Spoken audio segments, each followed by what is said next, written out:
Well, the National Autonomous University of Mexico and the Coordination of Humanities and the University Program for Studies on Asia and Africa and Oceania. It's very important, our first international seminar about women politics and sustainability in Oceania, contemporary regional challenges. Our first panel is Gender in Oceania, Contemporary Regional Challenges. And we are going to have here is Anita Koyangko. I'm going to read a short CV. She is lecturer in the Department of Social Science, School of Humanities at the University of Goroka, Papua New Guinea. She holds a PhD in political science from Hiroshima University, Japan in 2018, a Master of Arts from the same institution in 2012, and a Bachelor of Arts from the University of Papua New Guinea in 2007. She was a Mombukagakushu scholarship recipient from 2008 to 2015, and she previously served as senior lecturer at the Department of PNG and International Studies, Faculty of Arts and Social Science, Divine Word University in 2024, and as acting head of Division of Social Science at the University of Goroka. She specialized in political science and international relations with research focused on decentralization, gender studies, and intimate partner violence.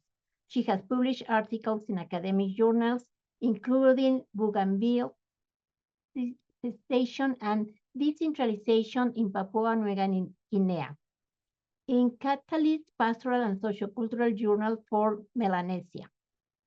She is a study of U.S. Institute scholar, having completed a specialized training in U.S. foreign policy at the University of Delaware.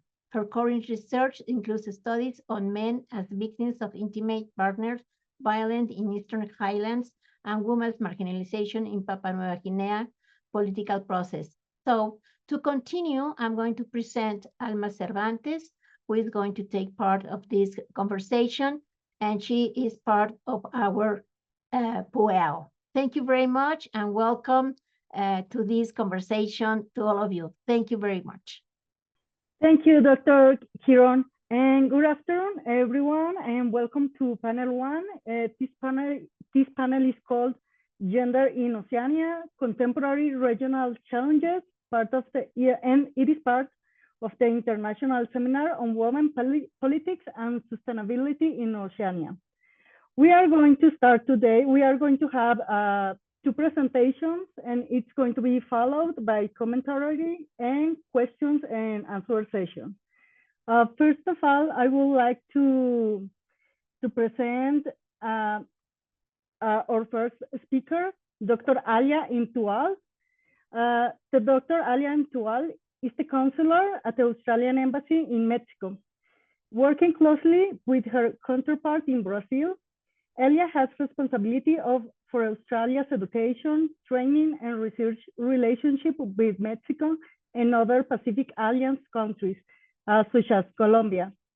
Alia has over 2 decades of experience in education and public policy in Australia, including higher education, schools, curriculum design, research, and international education. She has previously held positions in the education and training sector in Latin America, and she has a PhD in social sciences, gender studies, and a Bachelor of Education with honors. Dr. Imtoual's presentation is titled Educational Gender Gap in Australia. Dr. Imtoual, you have 15 minutes. Hello, good evening. Thank you so much to my colleagues for that warm introduction. Thank you also to Dr. Alicia Giron and her team for the generous opportunity to present today. It's a great honor for Australia to be part of this seminar series. As mentioned, I'm Australia's representative on education and research matters based here at the Australian Embassy in Mexico. I'm part of Australia's diplomatic network of representatives on education and research based across the globe in strategic partner locations. It's a personal and professional privilege to have the responsibility for our education bilateral relationships in Mexico, Colombia, and other Latin American countries. It's my pleasure to share with you all the perspectives on gender and education from Australia. I'm wondering if my colleagues would be able to perhaps share my presentation on the screen, and I can indicate when we're moving to the next slide. Thank you so much. Before I move on to the next slide, I did want to flag a trigger warning that this presentation will refer to gender-based violence, including sexual violence, which may cause some distress. So please seek support if you find yourself impacted. Next slide, please. At the start of 2020, Australian state and federal education ministers signed the Alice Springs Mapantwa Education Declaration.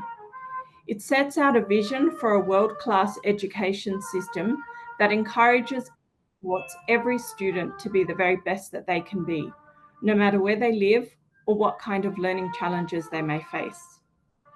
The declaration places students at the center of their education by emphasizing the importance of meeting the individual needs of all learners.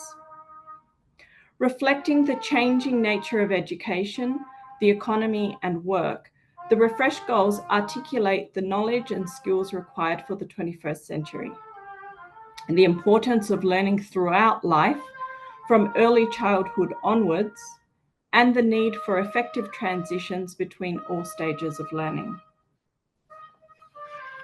Through the declaration and other public education policy documents, inclusion and equality are set out as underpinning principles. In Australia, women now surpass men in higher education participation.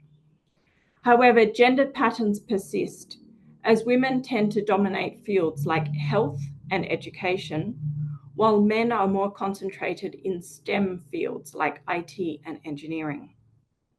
Addressing these disparities requires challenging gender norms for careers and education pathways, and promoting gender equality in STEM throughout the school years.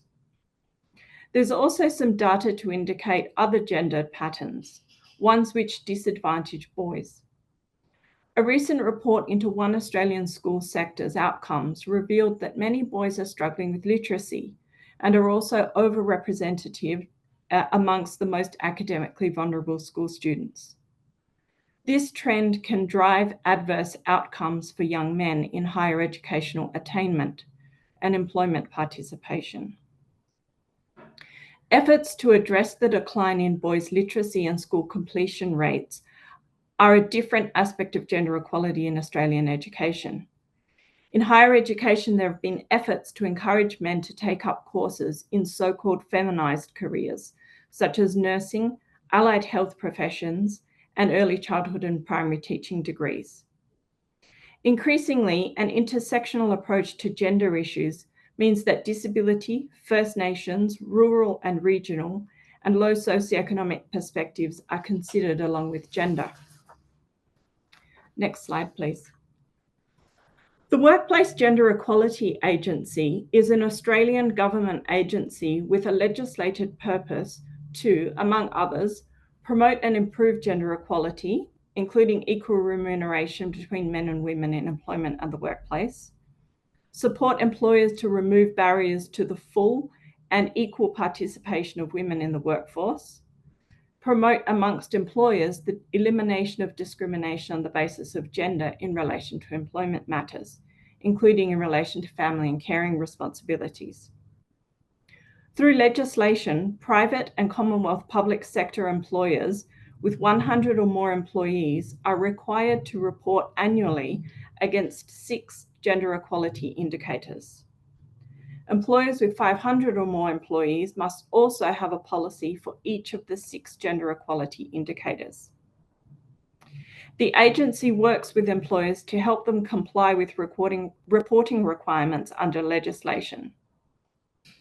WGEA is committed to promoting and contributing to understanding, acceptance, and public debate of gender equality issues in the workforce.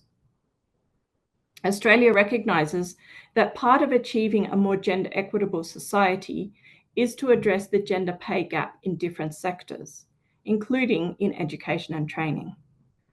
Addressing perceptions of feminised sectors, which are those traditionally lower paid service sectors characterised by part-time or casual employment, and male-dominated sectors is another area of focus.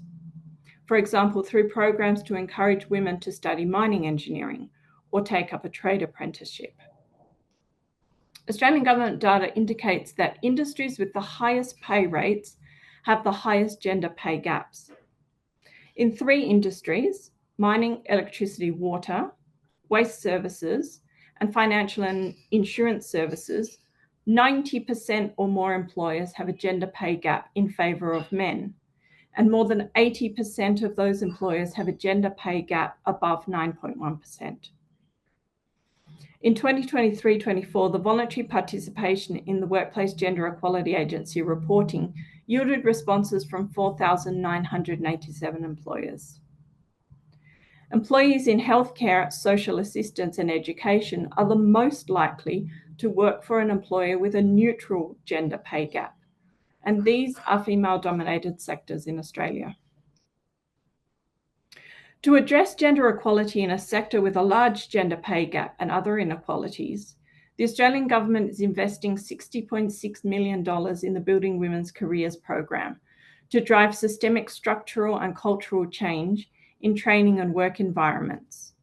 The programs fund both large-scale partnership projects and smaller place-based partnerships to advance structural and cultural change to improve women's access to flexible, safe and inclusive training and work opportunities in key male-dominated industries, such as construction, clean energy, advanced manufacturing, and digital and technology.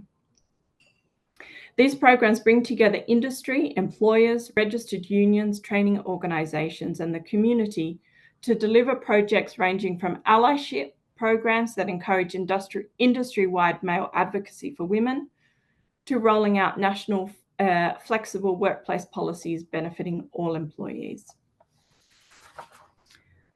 Next slide, please. Looking at the gender split in higher education in Australia, the full-time equivalent of females in senior lecturer or above academic roles has grown by 46.3% over the last decade since 2015. In 2024, the full-time equivalency of females in senior academic classifications increased 6.9%. Females made up 44.8% of the total senior lecturer or above, up from 43.8% in 2023. Notably, the proportion of females holding senior lecturer level C positions has reached parity at 50.7%, compared with males at the same level, 49.1%. Next slide, please. One of the areas of focus for reform in the Australian higher education sector is in addressing the prevalence of gender-based violence for staff and students. The 2021 National Student Safety Survey showed that 1 in 6 students has experienced sexual harassment since starting university. 1 in 20 has been sexually assaulted. The 10 to Men study released in 2025 found that 1 in 5 young men aged 18 to 24 used sexual violence, and 1 in 4 had perpetrated coercive control.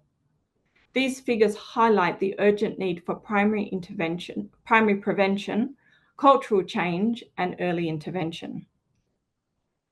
A survey by the Australian National Tertiary Education Union found that 1 in 3 survey respondents had personally experienced sexual harassment in a tertiary education workplace. Precarious employment and the hierarchical nature of universities creates the climate for power imbalances, exacerbating gender-based violence risk and creating a culture where staff may feel afraid to report harassment for fear of harming their career prospects. Not everyone experiences gender-based violence in the same way or with the same impacts. women and girls are disproportionately impacted, with First Nations women, women with disabilities, LGBTQI+ individuals, and culturally and linguistically diverse women experiencing higher rates of gender violence and unique barriers to seeking help.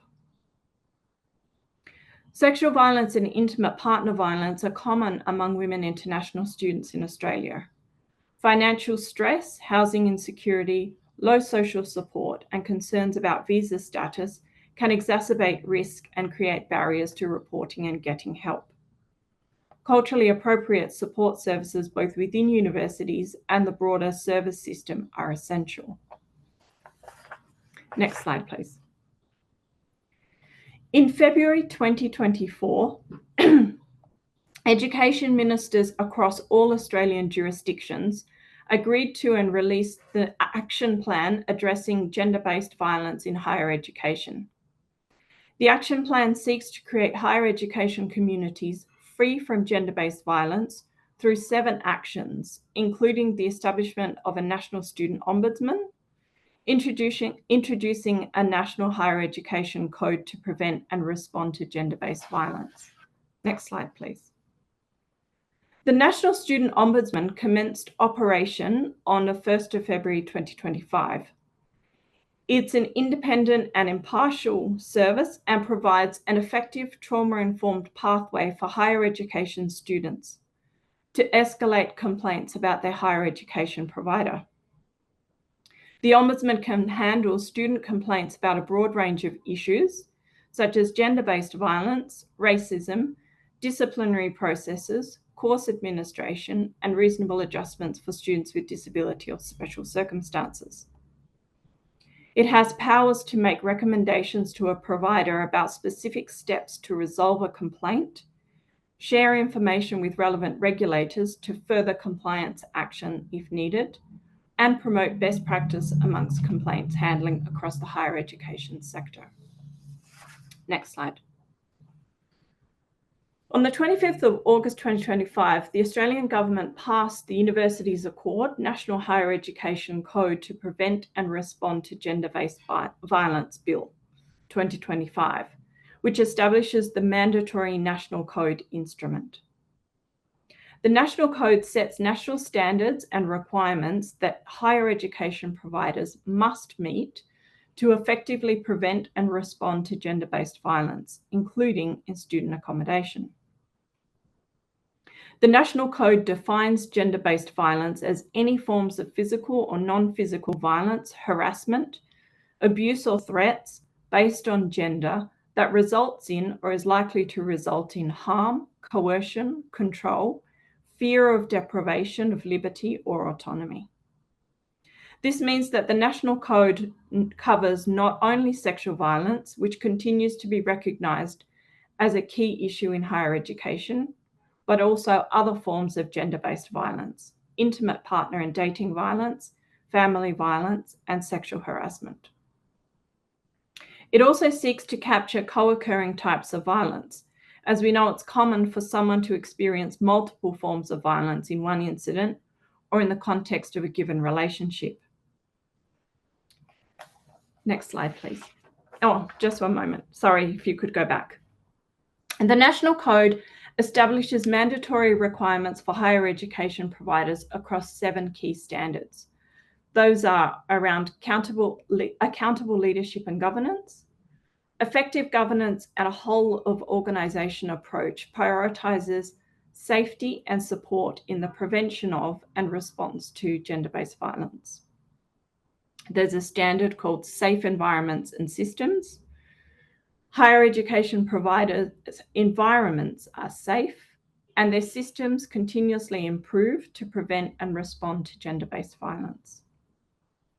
The standard Knowledge and Capability means that higher education providers build knowledge and capability to safely and effectively prevent and respond to gender-based violence.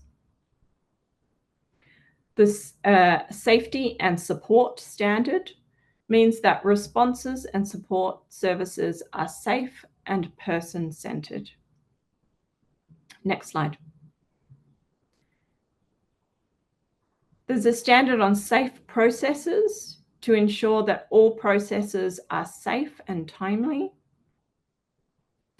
Data, evidence, and impact, that higher education providers use evidence to inform their approach, measure change, and contribute to the national evidence base. And finally, there's a standard related to safe student accommodation to ensure that student accommodation is safe for all students and staff. Next slide, please. To support this reform, there's the establishment of the Gender-Based Violence Unit within the Australian Government Department of Education. It is required to engage with the sector and support the implementation of the code. The department will drive good practice and take this opportunity for shared action. It's responsible for providing information and guidance to be clear about provider obligations under the code, to set expectations that the code is not a tick box exercise, but the idea is for this reform to drive meaningful cultural change over time. The department will be focusing on reporting rates. Initially, it would expect that reports of disclosures would increase because experience shows us that this doesn't mean that there are, in fact, more instances, just that there is a greater trust in the processes. The department is developing regulatory guidance to support the implementation of the code, make sure that all participants are clear about how it will be implemented, interpreted, and applied, and is establishing the necessary systems and processes to monitor and, as need, enforce compliance. Next slide, please. Of course, there is more to be done to improve gender equality and reduce gender-based violence in all levels of education. The Australian government is committed to doing this work, and the Department of Education is leading the development and implementation of a range of public policy initiatives and reforms in order to address these challenges and give shape and form to the inclusive vision of the Mapantwe Declaration. Thank you so much for the opportunity to share with you Australia's efforts in this regard today. Thank you, Dr. Imtoual, for sharing with us this important data about the educational gender gap in Australia. And next, I'd like to introduce our second speaker, Dr. Anita Koyangko. Dr. Koyangko, welcome to our seminar. Dr. Koyangko's biography was already read at the start of the seminar. She's lecturer in the Department of Social Sciences, School of Humanities at the University of Goroka, Papua New Guinea, and she holds a PhD in political science from Hiroshima University in Japan. She will present on marginalization of women in the voting process in Papua New Guinea. You have 15 minutes, Dr. Koyangko.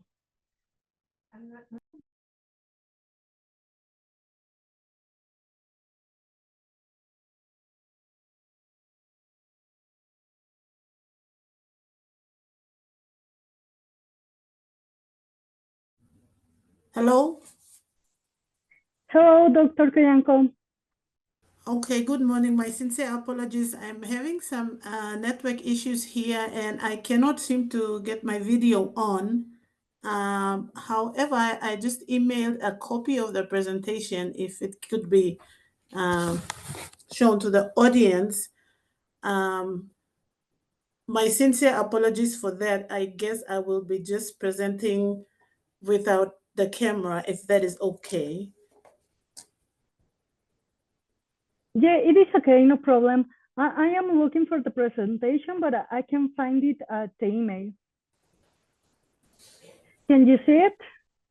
Yes, I can see it. Thank you. Okay, perfect. All right. Okay. Once again, my apologies for that. So I have 15 minutes for this presentation, so I think I'm going to be as fast as possible, although there are so many things to be shared here. The topic I'm going to be presenting on is the marginalization of women in the voting process in Papua New Guinea. And it is a case study of Eastern Highlands Province. That's a province in the highlands part of Papua New Guinea. We have two distinct groups, the highlands and the coastal people, the people more towards the sea. And there is a distinct difference between the highlanders and the coastal people in terms of culture, the way we do things, our actions and reactions to different situations. So if you look at it, the election up in the highlands of Papua New Guinea tend to be more or has a lot of violence and issues as compared to the coastal part of Papua New Guinea. So I did a case study. This presentation is part of my research. I did a case study of Eastern Highlands Province. I observed during the last election, which was in 2022, the voting process, and also I carried out interviews after the process, the election process itself. Yeah, that's basically that. You can move on to the next slide.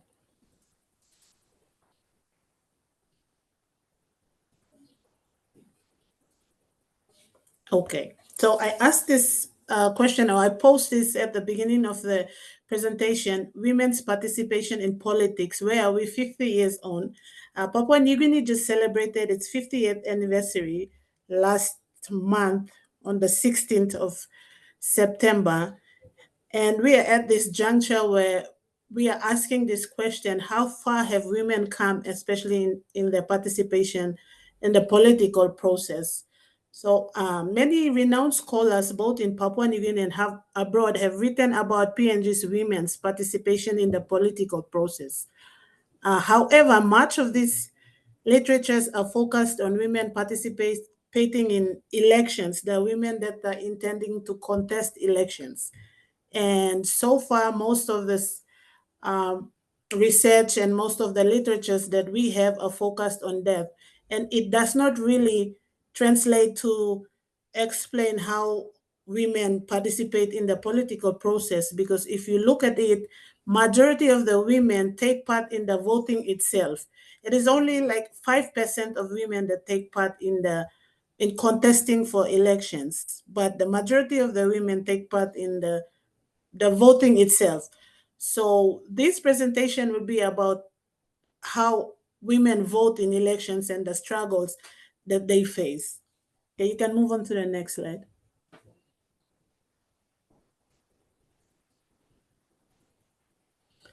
So, like I explained earlier on, in Papua New Guinea, particularly in the Highlands region, women face significant barriers to full participation in the electoral process. And these challenges, they stem from a complex interplay of cultural norms, political structures, and systemic violence, all of which contribute to the disenfranchisement of women voters and candidates. Next slide, please.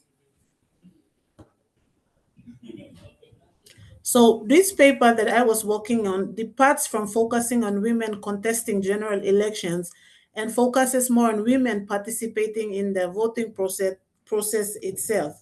So it explicates a new trend of voting up in the highlands where there is a normalization of an undemocratic voting culture. So new terms such as, this is in Pidgin, our local dialect, but ground kai kai means the vote sinks to the land of whoever candidate that is contesting. And then you have terms like turning table, which simply means flip the table, and one single ground, which simply means we are using the system of voting where we have preferential system of voting. So when they say one, that means vote one goes to whoever local candidate that is contesting, which simply means that people do not have the option of voting. There are groups of young males, especially, that takes the ballot papers and go to a shade under the tree or somewhere and mark all the ballot papers. So literally no one votes. It's only the men, especially the young adults, that do all of this. So this is also further marginalizing the women in the voting process itself. So I was observing the 2022 elections, and there were some few women coming to vote, but they were told by the males to go away because these males were going to vote for or just mark all the preferences. So they do not give the option. So we do not have any regular voting like a normal established democracy would do. So this is the current trend, and it's getting worse by the year. So, and these phrases indicate the new voting trend, and the concerning part is that it's been normalized and it's becoming very dominant, especially in the highlands region. So as a result, women are further marginalized and victimized under this new trend of voting. Next slide, please. So the women's participation in the political process have only been assessed and discussed using a single lens, like I mentioned earlier on. And the more concern that we have now as political scientists studying this trend is that it is becoming normalized, the normalization of an undemocratic voting trend by both the institutions and the society itself. When I say the institution, I mean the law enforcement, the electoral commission, that's the body that looks after the voting process in Papua New Guinea. All of these institutions sort of normalizes this undemocratic voting trend, and it's becoming a really serious problem in the country, and it also leads to a very violent election. That's why you see almost zero participation of women, especially in the voting process itself. Okay, next slide, please. So this is just a rundown of the area I observed. It is up in the highlands, really in the highlands of Papua New Guinea. I observed 3 different districts, just to give you an idea of the area that I covered. This is all in the Eastern Highlands. I did observation during the election and post-election interviews. Next slide, please. So the participants were basically females of voting age 18 and above.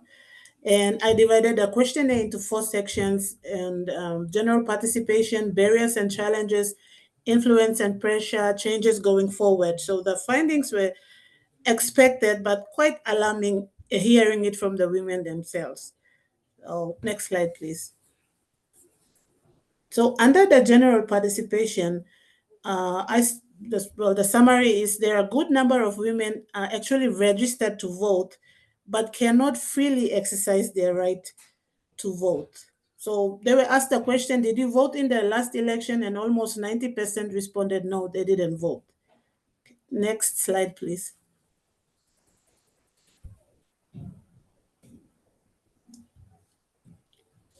You can move on to the next slide.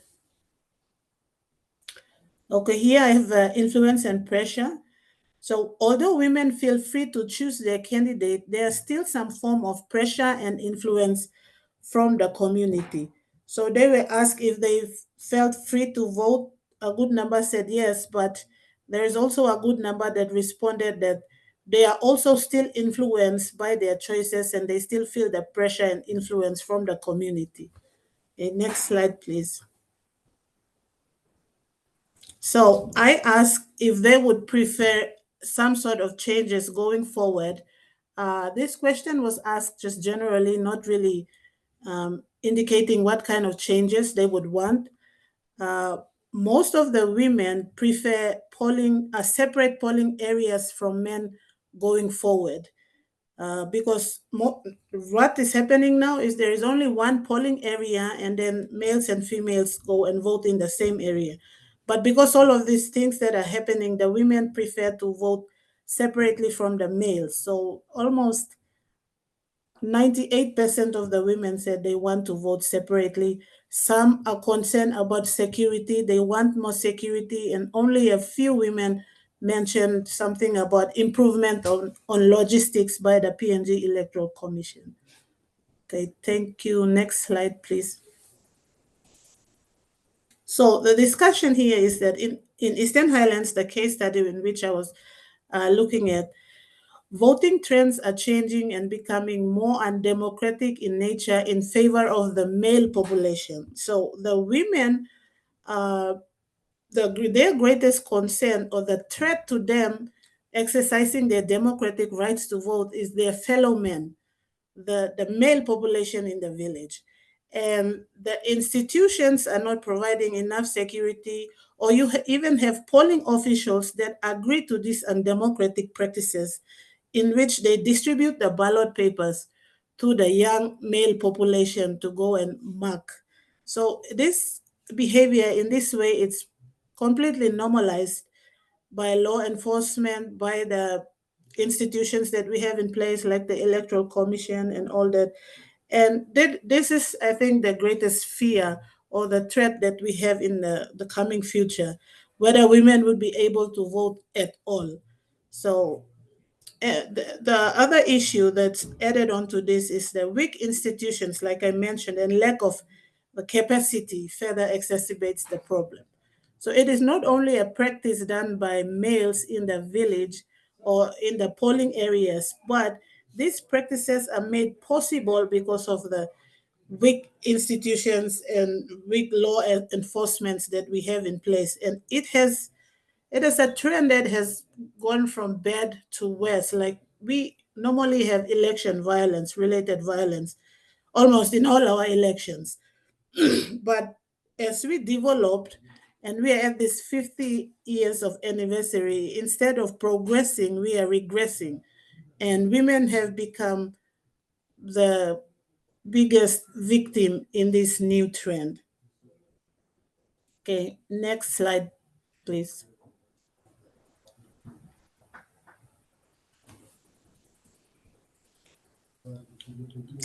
You can move to the next slide. So the conclusion, I'm asking this question, is there hope for women, not only in the Eastern Highlands, but for Papua New Guinea going forward? I ask myself this question, will I be able to vote freely in the upcoming 2027 elections? We have election in almost 2 years' time. I haven't voted in my entire life. I didn't have, not because I didn't want to, I just didn't have the opportunity to. Probably because of how we vote and these practices that we see emerging and continuing and getting from bad to worse. And we always ask the question, what is the government doing about it? But it becomes a bit complex if you ask what the government has done about it, because then we will have to go into the detail of talking about how members of parliament are elected and how our prime ministers are elected and all that. So these are all these issues that are contributing to that. So in essence, I think the government or the institution do not necessarily care about the process, but they are looking at the end result of whoever gets voted into parliament, and whoever's more influential and more powerful, wealthy gets elected at the end of the day. And it's not necessarily a representation of people's wishes, basically, because what is happening now in Papua New Guinea, especially in the highlands region, we don't vote at all. So there is only a group of men that does all the voting, and they hijack the democratic process of voting. So, yep, that's that. I think that's the last slide. Or you can just, okay. So, well, it's really frustrating and a hopeless situation for us women in Papua New Guinea. I think political will is needed to address this issue. And as a recommendation, government should probably strengthen the institution we have in place, as well as build capacities to address these issues and develop gender-sensitive policies to allow for women to vote freely. So everyone should be able to exercise their right to vote. This research was focused or based on women's participation in the voting process. However, as I carried out this research, I also noticed that it is not only the female, but there are some minority or disadvantaged group of men that are also affected by this new practice and new trend of voting that's happening in Papua New Guinea. Thank you. I think that's the end of my presentation.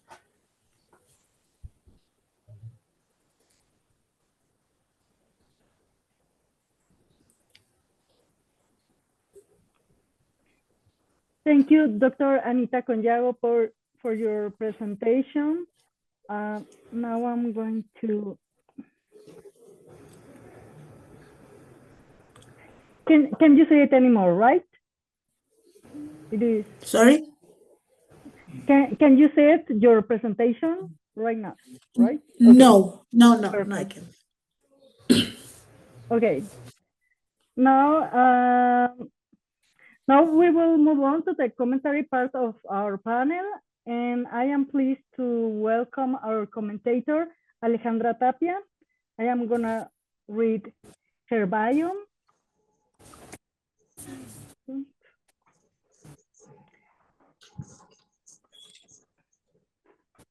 She works as copy editor at the Center of Research and Gender Studies at the National Autonomous University of Mexico.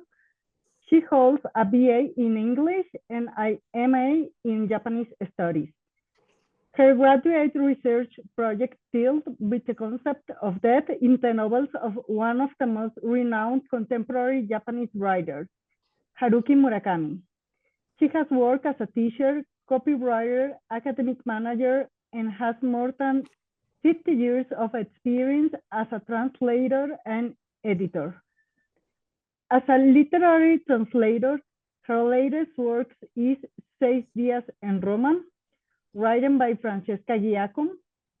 As a collaborator of the University Program on Asia, African, and Oceanian Studies, has coordinated, along with Vania La Vega Chiota, the Reading Circle on Gender in Asia and Africa, an international seminar on Japanese literature and gender, and the diploma course, Literature, Feminisms, and Gender in Contemporary Asia and Africa. She also has participated in Sudonku, the podcast of Japanese literature of the Japan Foundation Mexico and the Japan Foundation Madrid. She was the academic coordinator of the Fatima Mernissi Chair at UNAM from 2023 to 2025. Alejandra, the floor is yours. Thank you, Alma, for this presentation. And I also would like to thank to Dr. Alia Imtoual and also to Dr. Koyangko for their presentations. And I would like to be very brief.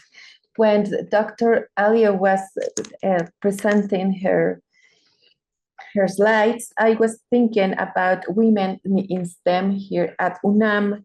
And also I would like to mention that here at UNAM, we had a very brilliant researcher and science communicator called Julieta Fierro that passed away very recently.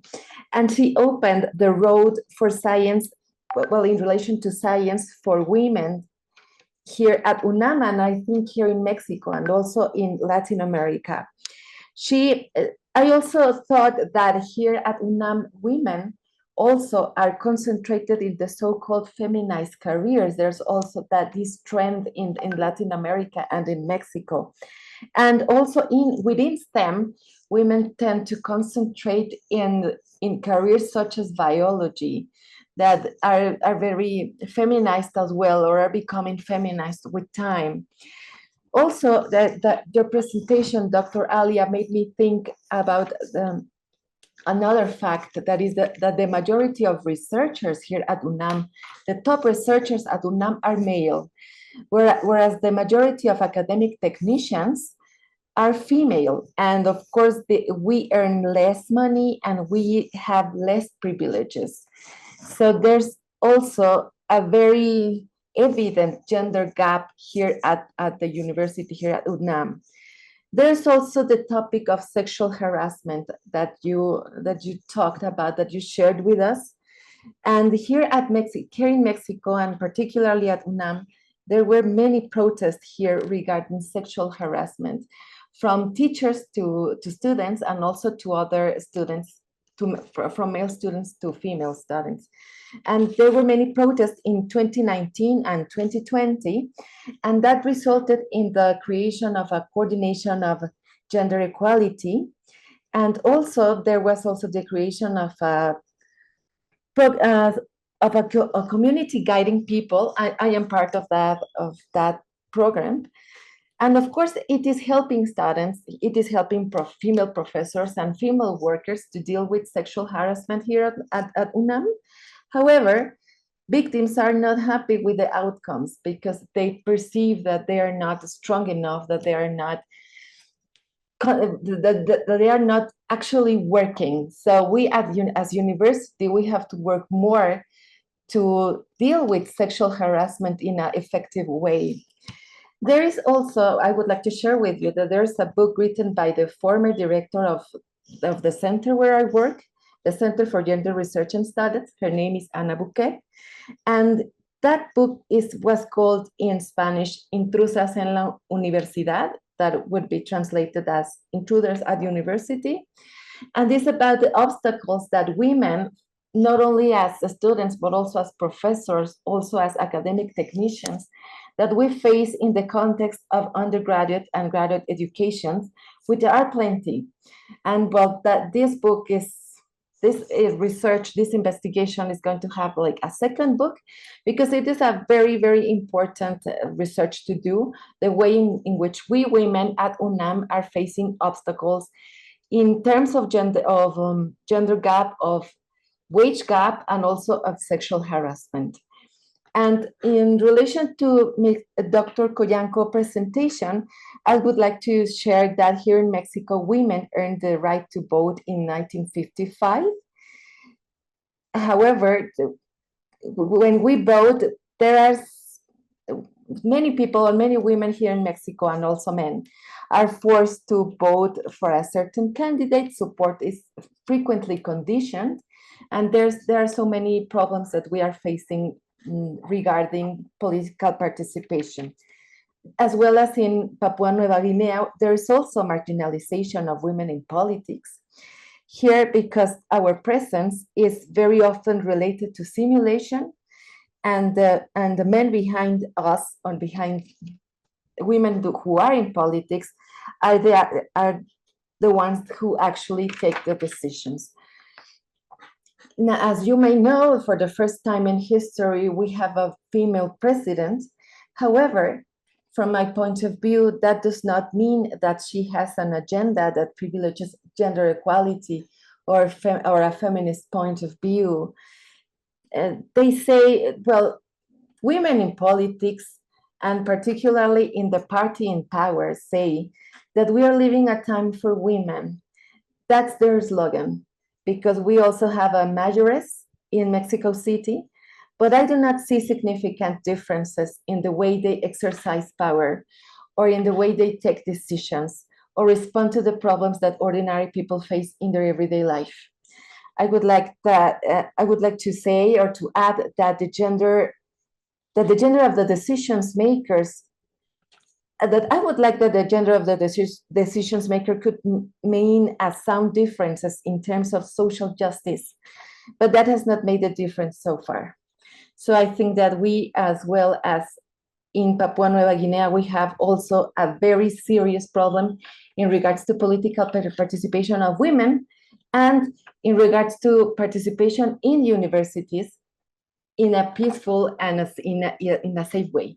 Thank you very much. Thank you, Alejandra. And now we are going to open the floor for our question and answer section. So we have 8 minutes. So please submit your questions in the chat, and I will read it here.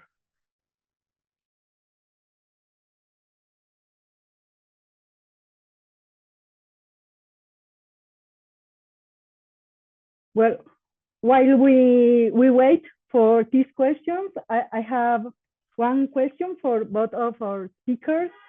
And what do you think that, I mean, besides the government, what you will do as a society to resolve this kind of problems? I don't know if, do you wanna answer first, Dr. Imtoual? Happy to. In Australia, public policy is very closely tied to the participation of communities and individual citizens. as well as based on evidence.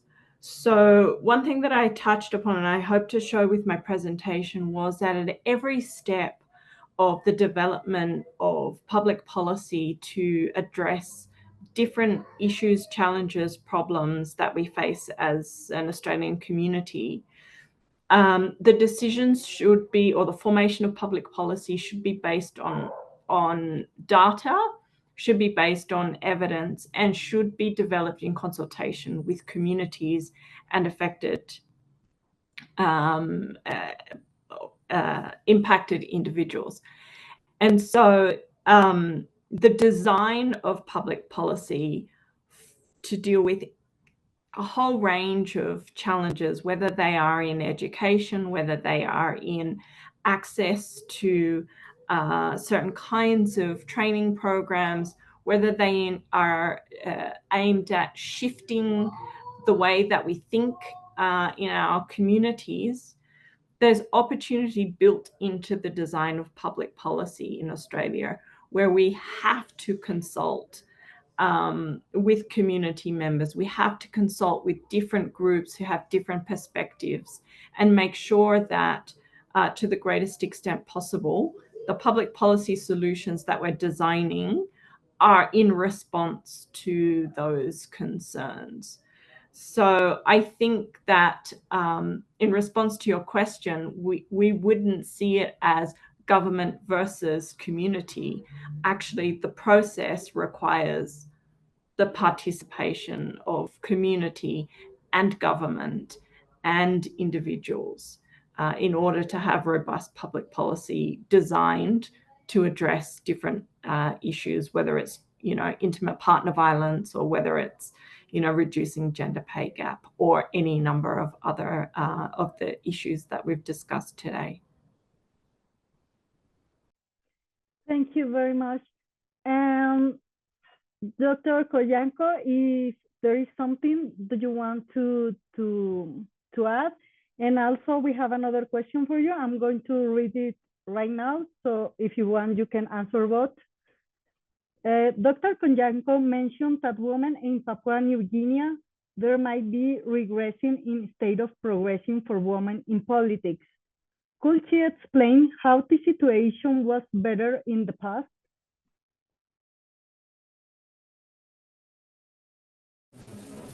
Okay, thank you. I'll start with the first question and then I'll move on to the second one. I think the case for Papua New Guinea, it has more to do with our culture and how we approach this situation. I think it's a problem created by ourselves, not so much as the government. And it is just our culture, the way we think, the way we behave.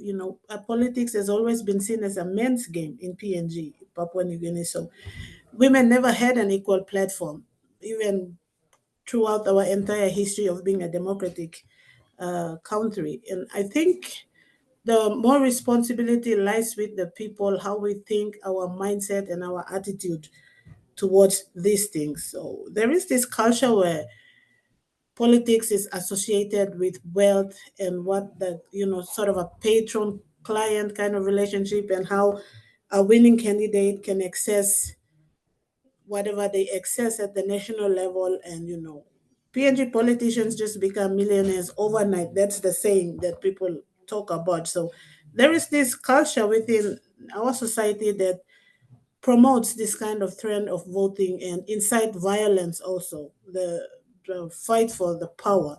So I don't think the government can do much. What the government can do is probably, empower individuals or citizens, or, try to encourage people to basically change their mindset and how they think.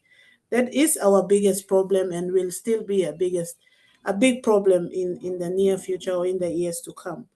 So it is not so much of a government's incapacity. Well, in some instances, when our institutions are not at that level or have the capacity to address this kind of issues, but then it also comes back to the society and how we perceive things and how we behave and what we want going forward. I'll move on to the second question.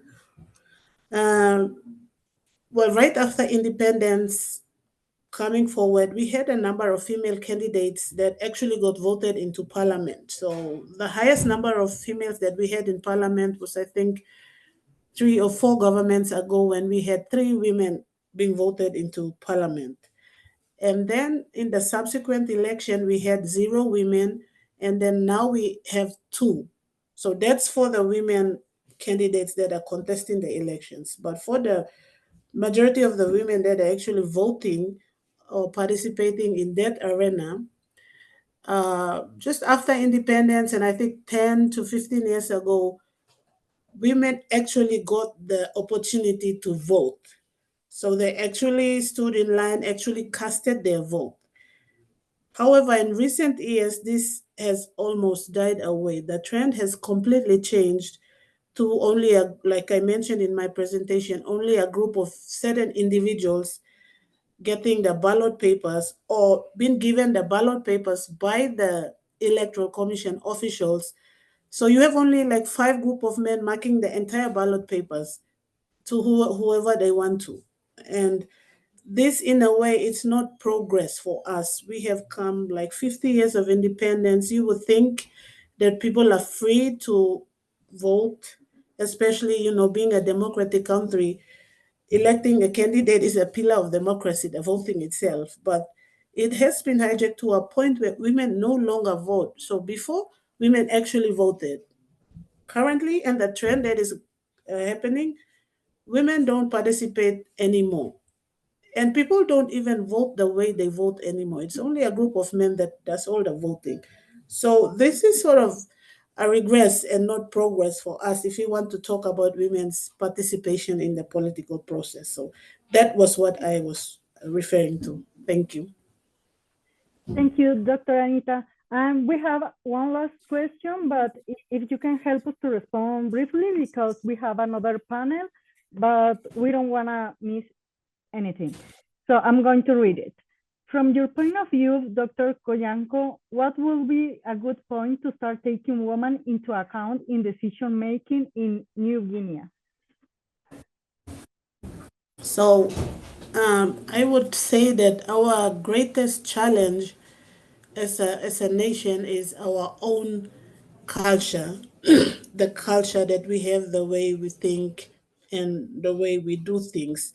Because we have a very masculine sort of a culture where it's a patrilineal kind of society where even so men are the only ones that do all the dishes and are the head of the family and all this, and this is still very evident even in this modern era that we live in. So for as long as this, I think it's similar to most of the countries that we know of, and it's sort of a systematic kind of thing where our culture comes or influences the modern day editions or anything that we do. So it is a great challenge because culture also changes. It's not static, but when culture is involved, it's definitely hard to change something overnight. It takes years, if not, it doesn't happen. But what could be done would be to strengthen the institutions that we have in place, like our electoral commission, or we strengthen the law enforcement institutions, strengthen tertiary institutions that we have, build the capacities, and all that to counter those kind of things that are happening. Because if we don't, then this thing, I don't see any solution or any good thing happening now. The way it's going, it's actually going from bad to worse. So that's why I'm saying we are regressing. So maybe building of capacities would be a better start for us, the short-term solutions, and also building capacity, upskilling professionals also would be another short-term approach that we can look at. And maybe, just empowering citizens, teaching them all the rights, because majority of Papua New Guineans, maybe like 70% are illiterate, meaning they have not completed maybe 6 or 7, 8 years of formal education. So knowing their basic rights also is another issue that they have to be made aware of, about their rights, their right to exercise their democratic right to vote or any other thing for that matter. And also it is a challenge for us females in higher institutions and not other workplace also. There are some sort of discrimination because if you look at the top post in the university, it is always believed that women are not capable of holding their top post, like the president or something. So this all boils down to attitudes and perceptions of people influenced by the culture. So yeah, that's that. Yeah. Thank you very much. Our time has concluded, but thanks to our excellent speakers, Anita Koyangko and Alia Imtoual, and to our commentator, Alejandra Tapia, for sharing your time and your expertise with us. We hope you will continue with the rest of the seminars program. And thanks all for attending. And this concludes panel 1, and good afternoon, everyone. Thank you. Thank you. Thank you so much.